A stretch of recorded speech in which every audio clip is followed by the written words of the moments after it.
Hi friends, welcome to ప్రేమతో మీ Prasanna channel. ఎలా ఉన్నారు అందరూ? చాలా రోజుల తర్వాత ఎన్నో మహిమలు గల ఆలయం గురించి వాళ్ళ వీడియోలో మీతో షేర్ చేసుకోబోతున్నా. ఆ ఆలయంలో ఉన్న నంది యుగాంతంతో ముడిపడి ఉంది. నందేంటి యుగాంతం ఏంటి అనుకుంటున్నారా? అయితే యాగంటి క్షేత్రంలోని ఉమామహేశ్వర స్వామి ఆలయానికి వెళ్తే మీరు కూడా తప్పకుండా ఆశ్చర్యపోతారు.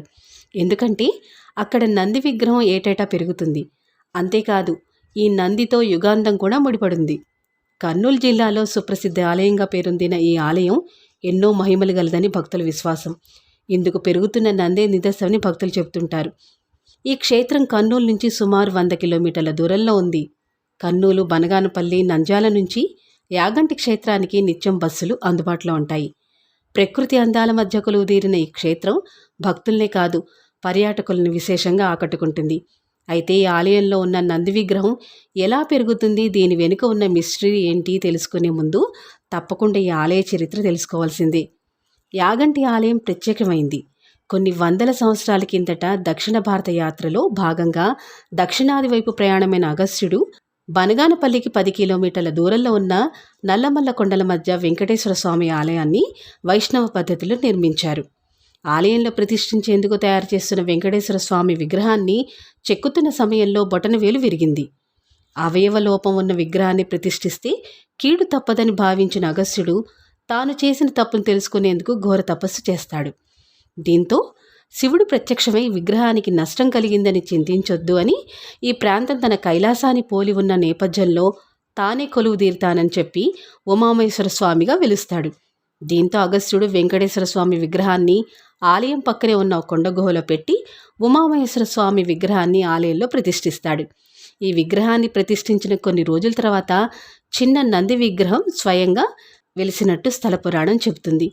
వెంకటేశ్వర స్వామిని ప్రతిష్ఠించిన గుహ పక్కనే మరో గుహ ఉంటుంది. దాన్ని శివగుహ అని అంటారు. బ్రహ్మంగారు తన శిష్యులకు జ్ఞానబోధ చేసినట్లు చెప్తారు. 5వ శతాబ్దం నుంచి చోళులు, పల్లవులు, చాణక్యులు ఈ గుడిలో నిత్యం పూజలు నిర్వహించేవారు. 15వ శతాబ్దంలో విజయనగర సామ్రాజ్యానికి చెందిన సంగమరాజ్య వంశస్థుడైన హరిహర బుక్కరాయలు శిథిల స్థితిలో ఉన్న గుడిని పునర్నిర్మించారు. ఈ ఆలయంలో నంది విగ్రహం పెరుగుతుందా అనే విషయంపై ఎన్నో సందేహాలున్నాయి.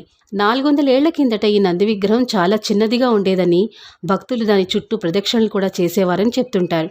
ఇప్పుడు ఆ నంది విగ్రహం సైజు పెరగడం వల్ల ప్రదక్షిణలు సాధ్యం కావడం లేదని అంటారు.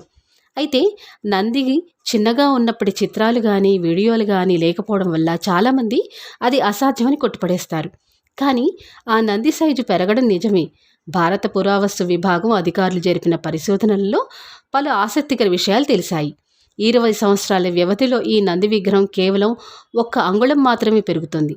అంటే ఏడాదికి కేవలం 1 మిల్లీమీటర్ చొప్పున నంది ఎదుగుతోంది. నంది పెరుగుతుందా లేదా అని తెలుసుకోవడానికి ఆ ఆలయంలో విగ్రహం చుట్టూ ఉన్న స్తంభాలు చూస్తే అర్థమైపోతుంది.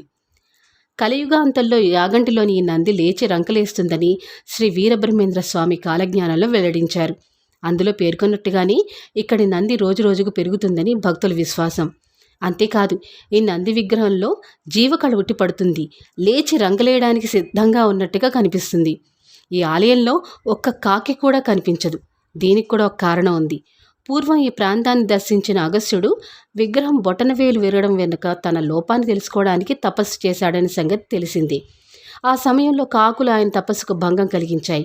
దీంతో ఆ ప్రాంతంలో ఒక్క కాకి కూడా కనిపించకూడదని ఆయన శపించారట. అప్పటి నుంచి అక్కడ కాకులే కనిపించవు. చూశారుగా ఈ ఆలయం ప్రత్యేకతలను. ఈసారి కర్నూలు వెళ్తే తప్పకుండా ఈ ఆలయాన్ని దర్శించండి.